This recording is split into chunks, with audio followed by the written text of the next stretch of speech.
Delhi Kingsway सेवा केंद्र द्वारा त्रिमूर्ति शिव जयंती महोत्सव के अवसर पर विशाल फिट यूथ हैप्पी वॉक का सफल आयोजन किया गया। कार्यक्रम का शुभारंभ दिल्ली के मेयर राजा इकबाल सिंह जी द्वारा दीप प्रज्वलन से हुआ।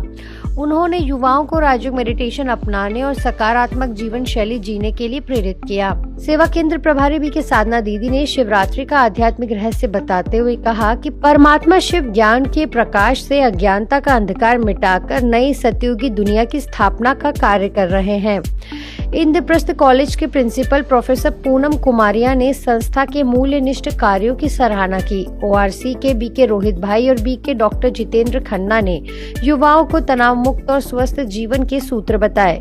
आज के युग में हम कितने एक टेंशन और प्रेशर्स और बदलते परिवेश में जी रहे हैं, जहाँ रिश्तों को भी अनुभव करना कई बार एक मुश्किल सा लगता है।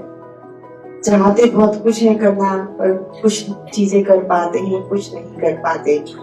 ऐसा नहीं होता कि हम नहीं चाहते, लेकिन बदलते हालात हैं, बदलते परिवेश हैं, और यही है जहाँ पे आके जहाँ हम अपनी परमात्मा से जुड़ते हैं, अपने आप से जुड़ते हैं। जो मन से, तन से, आत्मा से पवित्रता ही जीवन का सार है।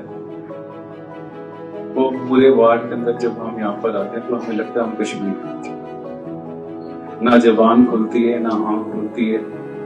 एक पवित्र मन से जो बात निकलती है तो बोलने का भी मन नहीं करता, क्योंकि जब शारदा जी बोलते हैं तो सबकी बोलती है, मेरी तो बांधी हो जाती थी। और बिल्कुल ये परम सच्चाई है। तो मैं ईश्वर से यही कामना करता हूँ, और हर साल मैं अपनी परम नीति को ये कहते जाता हूँ कि मैंने आना।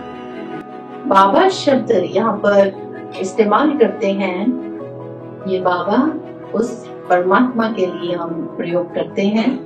परमात्मा को हम किसी टाइटल से नहीं पुकारते हैं, उसको हम किसी टाइटल से याद नहीं करते हैं। बाबा माना वो हमारे परमात्मा पिता हैं, जिनको डायरेक्टली इनडायरेक्टली अगर देखा जाए तो हम सभी क्या कहते हैं, परम पिता, गॉड फादर। तो हमारे पिता हैं, वो हमारे फादर हैं। तो हम सब कौन हो गए उनके, कौन हो गए, हम सब हो गए उनके बच्चे। इसके पश्चात शिव ध्वजारोहण कर fit youth happy walk rally को हरी झंडी दिखाई गई, जिसमें लगभग 200 युवाओं ने भाग लिया। युवाओं ने नशा मुक्त जीवन और आत्मनिर्भर भारत निर्माण की प्रतिज्ञा ली। संध्या सत्र में सांस्कृतिक कार्यक्रमों के साथ उत्सव का समापन हुआ।